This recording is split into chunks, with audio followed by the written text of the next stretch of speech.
ಮಂಜುನಾಥ ಸ್ವಾಮಿಯ ದರ್ಶನವನ್ನ ಪಡೆದಿದ್ದಾರೆ ವಿಜಯೇಂದ್ರ ಅವರು. ಇವತ್ತು ಧರ್ಮಸ್ಥಳದಲ್ಲಿ ಬಿಜೆಪಿಯಿಂದ ಬೃಹತ್ ಸಮಾವೇಶ ಇದೆ. ಸಮಾವೇಶಕ್ಕೂ ಮುನ್ನ ಮಂಜುನಾಥ ಸ್ವಾಮಿಗೆ ವಿಶೇಷ ಪೂಜೆ ಪುನಸ್ಕಾರವನ್ನ ಸಲ್ಲಿಸಿದ್ದಾರೆ ಬಿಜೆಪಿ ರಾಜ್ಯಾಧ್ಯಕ್ಷ ಬಿವೈ ವಿಜಯೇಂದ್ರ ಅವರು. ಗಮನಿಸ್ತಾ ಇದ್ದೀರಿ, ಅವರಿಗೆ ಪರಿಷತ್ ವಿಪಕ್ಷ ನಾಯಕ ನಾರಾಯಣಸ್ವಾಮಿ, ಶಾಸಕರಾದ ಮುನಿರತ್ನ, ಮುನಿರಾಜು ಅವರು ಸೇರಿ ಹಲವರು ಸಾಥ್ ಕೊಟ್ಟಿದ್ದಾರೆ. ಈ ಸಂದರ್ಭದಲ್ಲಿ ಇನ್ನು ಇವತ್ತು ಬೃಹತ್ ಸಮಾವೇಶ ಇದೆ. ಶ್ರೀ ಮಂಜುನಾಥನ ಕ್ಷೇತ್ರ ಧರ್ಮಸ್ಥಳದಲ್ಲಿ ಕೇಸರಿ ಕಹಳೆಯನ್ನು ಮೊಳಗಿಸುತ್ತಿದೆ. ಮಧ್ಯಾಹ್ನ 2 ಗಂಟೆಗೆ ಬೃಹತ್ ಸಮಾವೇಶಕ್ಕೆ ಸಮಯ ನಿಗದಿಯಾಗಿದೆ. ದೇವಸ್ಥಾನದ ಹೊರವಲಯದ ಮೈದಾನದಲ್ಲಿ ಈ ಸಮಾವೇಶವನ್ನ ಆಯೋಜನೆ ಮಾಡಲಾಗಿದೆ. ಕೇಂದ್ರ ಸಚಿವರಾದ ಪ್ರಹ್ಲಾದ್ ಜೋಶಿ, ಶೋಭಾ ಕರಂದ್ಲಾಜೆಯವರು ಕೂಡ ಭಾಗಿಯಾಗ್ತಾರೆ. ಬಿಜೆಪಿ ರಾಜ್ಯಾಧ್ಯಕ್ಷ ಬಿವೈ ವಿಜಯೇಂದ್ರ, ವಿಪಕ್ಷ ನಾಯಕ ಆರ್ ಅಶೋಕ್, ರಾಜ್ಯ ಬಿಜೆಪಿ ಶಾಸಕರು, ಸಂಸದರು, ನಾಯಕರು ಈ ಸಮಾವೇಶದಲ್ಲಿ ಭಾಗಿಯಾಗಲಿದ್ದಾರೆ. 1 ಲಕ್ಷ ಕಾರ್ಯಕರ್ತರನ್ನ ಸೇರಿಸಲು ಬಿಜೆಪಿ ಸಿದ್ಧತೆಯನ್ನ ಮಾಡಿಕೊಂಡಿದೆ. ಪ್ಲಾನ್ ಕೂಡ ಆಗಿದೆ. ಎಲ್ಲಾ ರೀತಿಯ ತಯಾರಿಗಳನ್ನು ಕೂಡ ಮಾಡಿಕೊಳ್ಳಲಾಗ್ತಾ ಇದೆ. ಧರ್ಮಸ್ಥಳದ ವಿರುದ್ಧ ಅಪಪ್ರಚಾರವನ್ನು ಮಾಡಲಾಗ್ತಾ ಇದೆ. ಷಡ್ಯಂತ್ರವನ್ನ ರೂಪಿಸಲಾಗಿದೆ. ಇದೇ ವಿಚಾರವನ್ನ ಅಸ್ತ್ರವಾಗಿ ಪರಿಗಣಿಸಿರುವಂತಹ ಬಿಜೆಪಿ ರಾಜ್ಯ ಸರ್ಕಾರದ ವಿರುದ್ಧವೂ ಕೂಡ ಆಕ್ರೋಶವನ್ನು ವ್ಯಕ್ತಪಡಿಸಿತ್ತು. ಅದರ ಮುಂದುವರೆದ ಭಾಗವಾಗಿ ಇವತ್ತಿನ ಈ ಬೃಹತ್ ಸಮಾವೇಶ. ಇನ್ನು ನಮ್ಮ ಪ್ರತಿನಿಧಿ ಪ್ರಮೋದ್ ಬಿಜೆಪಿ ರಾಜ್ಯಾಧ್ಯಕ್ಷ ಬಿವೈ ವಿಜಯೇಂದ್ರ ಅವರ ಜೊತೆಗೆ ಮಾತುಕತೆ ನಡೆಸಿದ್ದಾರೆ. ನೋಡೋಣ.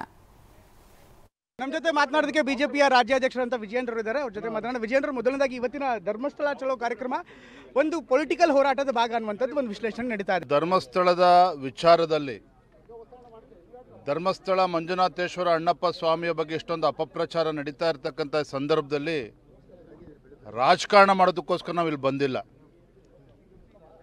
ರಾಜಕಾರಣ ಮಾಡೋದೇ ಆಗಿದ್ದಿದ್ರೆ ರಾಜ್ಯ ಸರ್ಕಾರ SITಯನ್ನು ಸ್ಥಾಪನೆ ಮಾಡಿದ ದಿನನೇ ನಾವು ಬೀದಿಗಿಳಿದು ಹೋರಾಟವನ್ನು ಮಾಡ್ತಾ ಇದ್ವಿ. ಆದರೆ ನಾವು ಕೂಡ ಬಹಳ ತಾಳ್ಮೆಯಿಂದ ಇದ್ವಿ.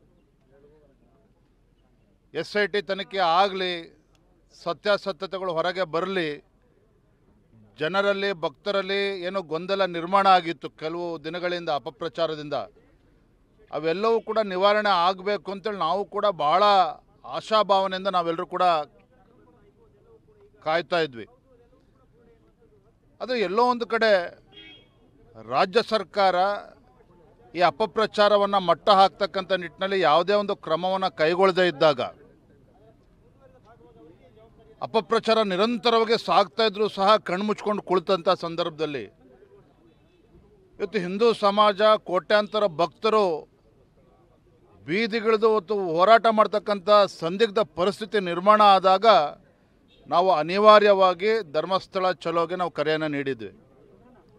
ಎಲ್ಲೋ ಒಂದು ಕಡೆ ಸದ್ಭಕ್ತರ ಸಹನೆಯ ಕಟ್ಟೆ ಇವತ್ತು ಹೊಡಿತಾ ಇದ್ದಂಥ ಸಂದರ್ಭದಲ್ಲಿ ನಾವು ಅನಿವಾರ್ಯವಾಗಿ ಇದನ್ನು ಕೈ ಹಾಕಿರುವಂಥದ್ದು. ಧರ್ಮಸ್ಥಳ ಚಲೋಗೆ ಕರೆಯನ್ನು ಕೊಟ್ಟಿದ್ದೇವೆ. ರಾಜಕಾರಣ ಮಾಡ್ತಕ್ಕಂಥ ವಿಚಾರ ಇದು ಖಂಡಿತ ಅಲ್ಲ. ಅದೆಲ್ಲೋ ಒಂದು ಕಡೆ ಹಿಂದೂ ಸಂಸ್ಕೃತಿ, ಹಿಂದೂ ಪರಂಪರೆ, ನಮ್ಮ ಧಾರ್ಮಿಕ ಭಾವನೆಗೆ ಧಕ್ಕೆ ಬಂದಾಗ ನಾವು ಕೈ ಕಟ್ಕೊಂಡು ಕೂರೋದಕ್ಕೆ ಸಾಧ್ಯ ಇಲ್ಲ. ನಾವು ಪ್ರಾಮಾಣಿಕವಾಗಿ ಈ ವಿಚಾರದಲ್ಲಿ ನಾವು ಹೋರಾಟವನ್ನು ಮಾಡ್ತಾ ಇದ್ದೇವೆ. ನ್ಯಾಯ ಸಿಗಬೇಕು.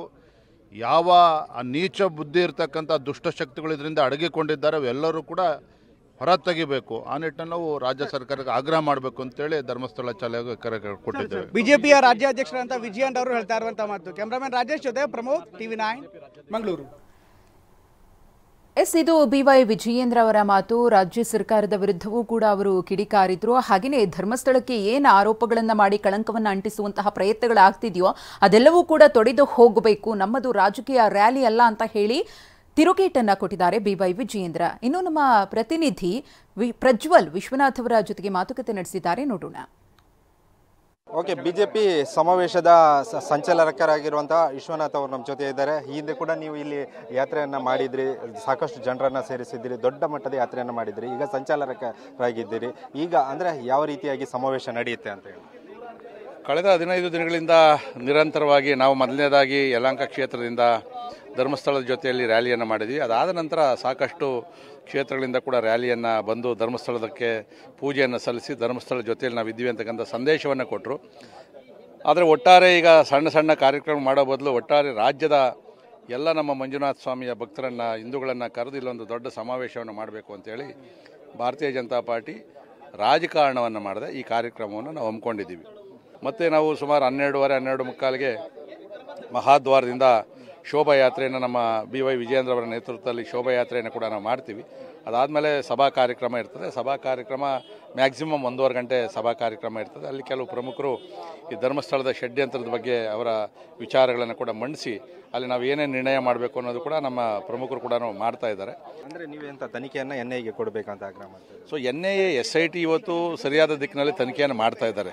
ಅವರ ಜನ್ಮವನ್ನು ಜಾಲಾಡ್ತಾ ಇದ್ದಾರೆ, ಎಲ್ಲವನ್ನು ಕೂಡ ಅವರು ಸಂಗ್ರಹ ಮಾಡ್ತಾ ಇದ್ದಾರೆ. ನಾವು NIAಗೆ ಏನು ತನಿಖೆ ಅಂದರೆ ಈ ಭಾಗ ಅಲ್ಲ, ಇವರಿಗೆ ಫಂಡಿಂಗ್ ಮಾಡಿರುವಂಥದ್ದು ವಿದೇಶಿ ಶಕ್ತಿಗಳು.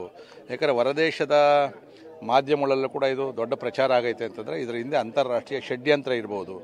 ಸೊ ಇದು SIT ವ್ಯಾಪ್ತಿ, ಅದು ಅಂತಾರಾಷ್ಟ್ರೀಯ ಮಟ್ಟಕ್ಕೆ ಬರೋದಿಲ್ಲ. ಅದಕ್ಕೆ ಇದರ ಹುನ್ನಾರವನ್ನು ಬಯಲುಗೆಳಿಬೇಕಾದ್ರೆ NIAಗೆ ಕೊಡಲಿ ಅಂತೇಳಿ ಇವನ್ ಕಾಂಗ್ರೆಸ್ಸಿನ ಸತೀಶ್ ಜಾರಕಿಹೊಳಿ ಕೂಡ ಹೇಳಿದ್ದಾರೆ, NIA ತನಿಖೆ ಕೊಡೋದಕ್ಕೆ ನಮ್ಮದೇನು ಅಭ್ಯಂತರ ಅಂತೇಳಿ. ಈ ಸಮಾವೇಶ ಮಾಡ್ತಿರುವಂಥದ್ದು ರಾಜಕೀಯ ಉದ್ದೇಶಕ್ಕೆ ಅಂತ ಹೇಳಿ ಕಾಂಗ್ರೆಸ್ನವರು ಆರೋಪ ಮಾಡ್ತಿದ್ದಾರೆ. ಅವ್ರಿಗೇನಾಗಿದೆ ಅಂದರೆ ಜನ ತಿರುಗಿಬಿದ್ದಿದ್ದಾರೆ. ಅವ್ರಿಗೆ ಈ ಥರ ನೀವು ಸರ್ಕಾರ ಇದ್ಕೊಂಡು ಈ ಷಡ್ಯಂತ್ರವನ್ನು ಸರಿಯಾದ ರೀತಿಯಲ್ಲಿ ತಡೆಯುವಂಥ ಕೆಲಸ ಮಾಡಲಿಲ್ಲ ಅಂತೇಳಿ ಎಲ್ಲದರಲ್ಲೂ ರಾಜಕೀಯವನ್ನು ಅವರು ಅಯೋಧ್ಯೆ ನೋಡಿದಾಗೂ ರಾಜಕೀಯ ಅಂತಲೇ ಹೇಳಿದ್ರು. ನಮ್ಮ ಸಂಕಲ್ಪ ಇದ್ದಿದ್ದು ಮಂದಿರ ಆಯ್ತಲ್ಲಿ. ಇವತ್ತು ಧರ್ಮಸ್ಥಳದಲ್ಲಿ ನಡೀತಕ್ಕಂಥದ್ದು ಯಾವ ಚುನಾವಣೆ ಐತಿ ಇವಾಗ? ಇನ್ನೂ 2.5 ವರ್ಷದ ಚುನಾವಣೆಯಲ್ಲಿ ಜನ ಕೂಡ ಇದು ಎಲ್ಲ 15 ದಿನಕ್ಕೆ ಮರ್ತೋಗುವಂಥ ಇದ್ರದ್ದು. ಇವತ್ತು ಅವ್ರಿಗೆ ಏನಾಗಿದೆ ಅಂತಂದರೆ ತಿರುಗುಬಾಣ ಆಗಿದೆ ಅವ್ರಿಗೆ. ಅವನ ಕಾಂಗ್ರೆಸ್ಸಿನ MLAಗಳನ್ನು ಕೂಡ ಇಲ್ಲಿ ಹೋಗ್ಬಿಡ್ತಾ ಇಲ್ಲ, ಯಾರೋ ಒಬ್ಬರೋ ಇಬ್ಬರು ಸಾಹಸ ಮಾಡಿ ಬಂದವರಷ್ಟೇ. ಇಲ್ಲಿಯವರೆಗೂ ಒಬ್ಬರೇ ಒಬ್ಬ ಕ್ಯಾಬಿನೆಟ್ ಮಂತ್ರಿ ಇಲ್ಲಿ ಬಂದು ಸ್ವಾಮಿಯ ದರ್ಶನವನ್ನು ಮಾಡಿದ್ದಾರೆ, ಭಕ್ತರಿಗೆ ಒಂದು ರೀತಿಯಾದಂಥ ಧೈರ್ಯವನ್ನು ಹೇಳಿದ್ದಾರೆ. ಇಲ್ಲ, ರಾಜಕೀಯ ಮಾಡ್ತಾ ಇರೋದು ಅವರು. ನಾವು ಮಾಡ್ತಾ ಇರ್ತಕ್ಕಂಥದ್ದು ಏನೋ ಫ್ಲಾಗ್ ಹಾಕಿದ್ದೀವಿ, ಎಲ್ಲ ನಾವು ಕೇಸರಿ ಶಾಲೆಗಳನ್ನು ಹಾಕ್ಕೊಂಡಿರೋಂಥದ್ದು. ಯಾವುದೇ ಧ್ವಜದ ಸಿಂಬಲ್ ಇಲ್ಲ, ಧ್ವಜದ ಘೋಷಣೆ ಇಲ್ಲ, ಭಾರತೀಯ ಜನತಾ ಪಾರ್ಟಿ ಘೋಷಣೆ ಇಲ್ಲ. ಇವತ್ತು ನಾವು ವೇದಿಕೆ ಮೇಲೆ ಕೂಡ ರಾಜಕೀಯ ಭಾಷಣ ಮಾಡಲ್ಲ. ಇದಿಷ್ಟು ವಿಶ್ವನಾಥ್ ಅವರ ಮಾತು. ಕ್ಯಾಮರಾಮ್ಯಾನ್ ವಿಲ್ಫ್ರೆಡ್ ಜೊತೆ ಪ್ರಜ್ವಲ್ ಅಮೀನ್, ಧರ್ಮಸ್ಥಳ.